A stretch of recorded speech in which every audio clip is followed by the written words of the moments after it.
province of Ontario is going to turn off all their speed cameras from today. I know, it's all part of the province's plan to cut out what they call tax grabs and instead invest more than £110 million to replace cameras with speed bumps, raised pedestrian crossings and roundabouts. So we thought we'd chat about whether it was a good idea or not.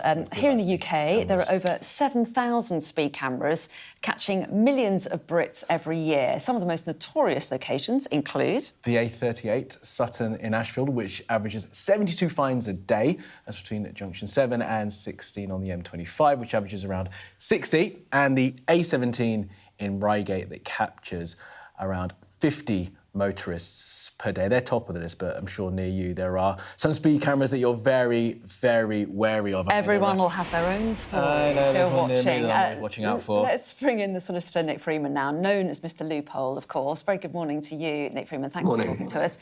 No suggestion that Ontario's plan is going to be introduced here, so we shouldn't get people's Don't get too excited. Some people might get their hopes up, but do you think it's a good idea, though? I think cameras have a place. In Ontario, it's astonishing because they have 700 cameras there, and they're going to pay. They've obviously paid a lot of money to put them in, and they're going to have to pay a lot of money to dismantle them. And their view is, let's try and prevent people from speeding rather than issuing tickets. They've conceded that they're basically fiscally inspired. And the motorist has known that, and they're basically saying we're not going to have war at the motorist. This is all about road safety, and this is what, if you remember, when cameras were initially introduced, it was all about accident black spots.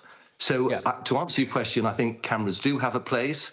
Round schools, you stick them at one end of the street and the other, so there's no slowing down for it. You just have to go through that dangerous spot in a sensible manner.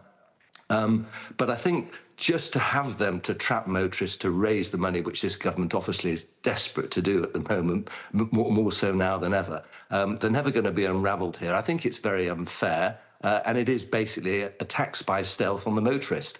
What they're planning on doing... Sorry, go on. What they're planning on doing in Ontario is actually having traffic calming measures. So, for example, raised curves, speed bumps, and even false red traffic lights. So all that stuff is going to cost a lot of money. And it actually isn't good for the environment because it damages vehicles and it causes people to brake and accelerate. So there are issues there. So I think that we should have cameras, but in limited circumstances. And I think we just need more police on the road so that people aren't obsessed with how fast they're going, because that's only one aspect of driving. And what we need to concentrate on as drivers is driving safely, being aware of what is about around you. When you're traveling in cities at 20 miles an hour, you're literally fixated now, aren't you, with how fast you're going. You don't want that ticket. You don't want that endorsement. Sensible, reasonable people are being criminalised, and it's unfair and it's wrong, particularly as cyclists can undertake and overtake. So I'd like to see cameras in certain locations, and I'd like to see a lot more police on the street prosecuting people for bad driving, such as lane hogging and all the other stuff that goes on that basically is now untouched. And we're now a nation of much worse drivers because of the outbreak, if you like, of speed cameras everywhere. As predicted, you have plenty to say on that, Nick. I mean, is there any evidence that these speed cameras are a tax grab by the government? I'm sure local councils... Well, let me finish my question first. I'm sure local councils would say they've put them in places where they find that motorists are speeding, and that's why they need to be there. It's not about raising revenue. It's about making sure people cut down their speed. And in other countries, I know that they use sort of cardboard cutouts of police cars. I've seen that. It's always caused me to put my foot on the brake and slow down a bit. Could we bring in measures like that here, do you think? Yeah, I think they're a good idea. You occasionally do see cardboard cutouts of police officers, but I think they're mainly installed by villages. I think any sort of traffic calming measures, it's all about road safety. But I think if a government was honest, or if a council was honest, and you look at the figures, they would concede, look, we've got cameras at the bottom of a hill, we might have them hidden. We might have a mobile unit, for example, hidden behind a bush, so we know motorists are going to accelerate slightly. That isn't about road safety. That's about nicking the motorists' money because they're easy prey.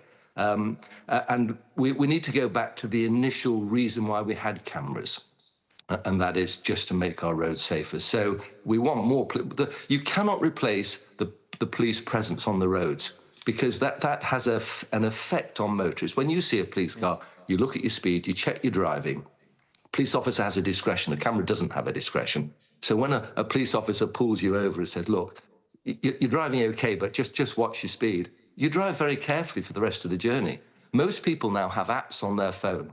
They know where the cameras are, and what they do is they slow down for them, and then when they've gone past the camera, they accelerate. Well, that's not good for the environment, and it's not good driving, and it's amazing how many people still get caught. But the cameras do raise millions and millions and millions of pounds every year because people are going marginally too quickly. And I know from what I do that I have people coming to my office, if you like, middle-aged people who have never had an endorsement in their life, who are now looking at, they've got 9 points on the licence, they've got another one, because it's just impossible in cities to drive at 20 miles an hour, and they're feeling very upset by it. It's not impossible, is it? I mean, you can drive at 20 miles an hour. I drove at 20 miles an hour to get in this morning. You can do it.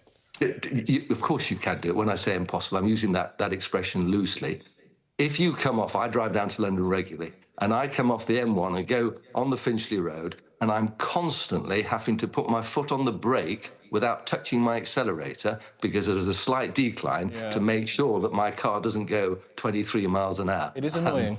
I'll give you that. It is annoying to have to drive at 20. Some of these new cars do have a limiter, which I always have on my vehicle to stop me going over 20, but then I find it's in and I'm like, oh, bloody hell. Except you wouldn't normally swear. Never would. Sorry about that. Nick Freeman, we are out of time.